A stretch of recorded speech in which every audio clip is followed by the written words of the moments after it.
Hi, I'm John Jordan from the Dickens Project, and I'm speaking to you from home during the coronavirus pandemic. This year, because of the pandemic, we've been forced to cancel our annual summer conference, which means that for the first time in 40 years, there will be no Dickens universe on the UC Santa Cruz campus. In the meantime, during this year without a universe, we've decided to produce a series of short video talks where members of our community present a favorite passage of theirs from Dickens and say a few words about why they selected it. These talks are a way of staying connected with our community of loyal Dickens readers and at the same time of continuing to carry out our mission of research, teaching, and public outreach. We call this program of videos Dickens-to-Go. I think of them as a version of serial publication. We plan to recruit presenters from across the full range of the Dickens universe participants, scholars, students, members of the general public. And I want to invite you to be one of them. If you would like to join us and present one of your favorite Dickens passages, or one that you find interesting for any reason, please get in touch with Courtney at the Dickens Project office, and she can help show you how to record yourself on your computer and make a video. The passage I want to share with you today is from chapter 27 of Great Expectations. It's in a scene near the middle of the book. At this point in the story, Pip has learned that he has a secret benefactor and that he has great expectations. He's living in London with Herbert Pocket and learning, or trying to learn, to act like a gentleman. He has also become a snob, ashamed of anything that calls attention to his working class origins.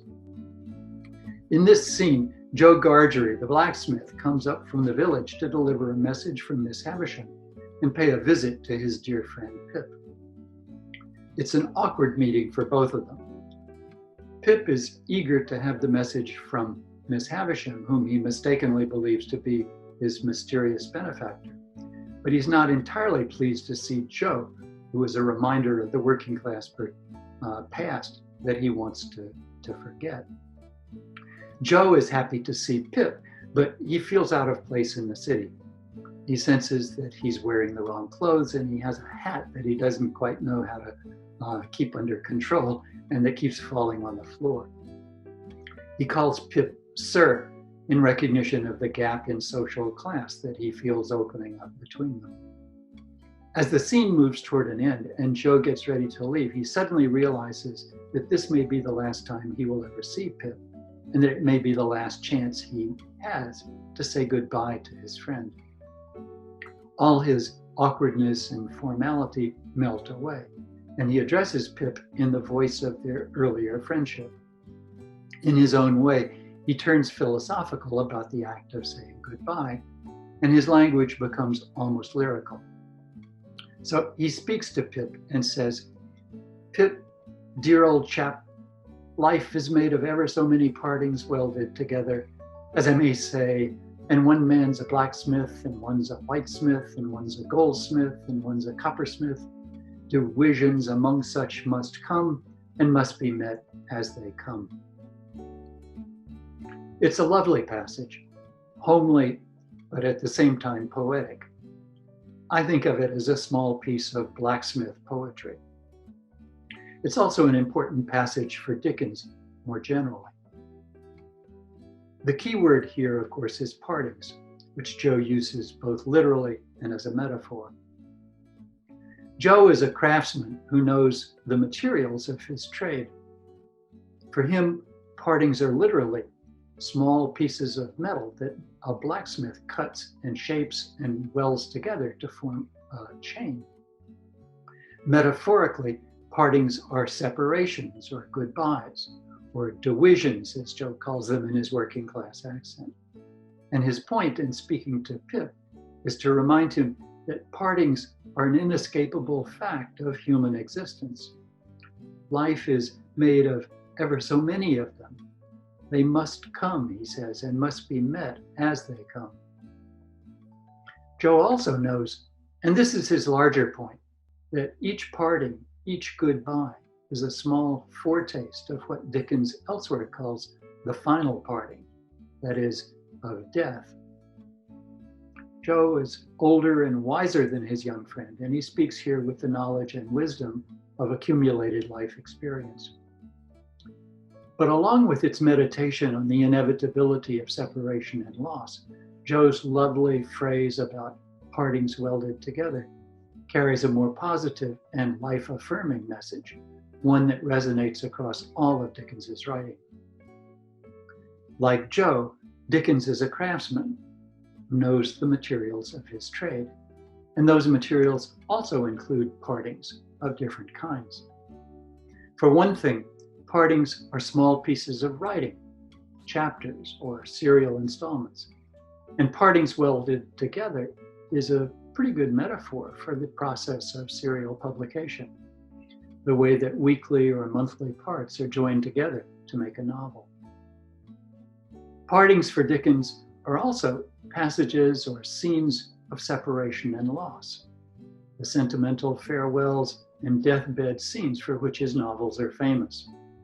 Think of the death of Little Nell in The Old Curiosity Shop, or of Little Paul Dombey, or of Joe the crossing sweeper in Bleak House. Partings are also the moments at the end of a novel when the writer bids farewell to the characters he has created and to the readers who have been following his story over many weeks and months. For Dickens, these are moments of mixed emotion, sadness, and pleasure, and he often describes them in this way in his author's prefaces, which, although they appear at the front of the book when it comes out in volume form, were always written after the conclusion to his novels. The 1848 preface to Dombey and Son is a good example, and this is Dickens in that preface. I cannot forego my usual opportunity of saying farewell to my readers in this greeting place, though I have only to acknowledge the unbounded warmth and earnestness of their sympathy in every stage of the journey we have just concluded.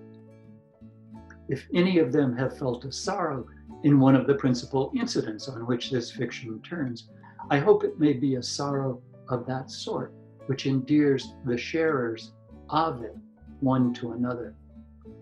This is not unselfish in me. I may claim to have felt it at least as much as anybody else, and I would fain be remembered kindly for my part in the experience. And the reference in the second paragraph is to the death of Little Paul in that novel. The importance of partings, as Dickens's preface makes clear, lies in the shared experience of loss that they present.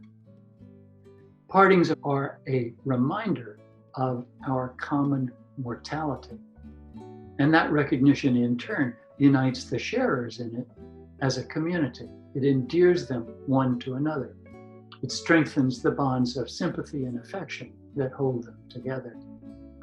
Partings in this way become links, and through the power of art, which welds them together, separations become a means of connection, and the experience of loss becomes a positive force for life. In this year of enforced separation and social distancing, of canceled conferences and other partings, both great and small, I thought it would be useful to look at this passage with fresh eyes and reflect on what it is that holds us together as a community during this time of loss. Many things might serve that purpose, but one of them, I think, is Dickens. So I hope you've enjoyed these thoughts about the passage on partings welded together. I'll say goodbye for now, but I hope to see you next year in Santa Cruz at the Dickens Universe. And I hope you'll check back with us again soon for another installment of Dickens-to-Go.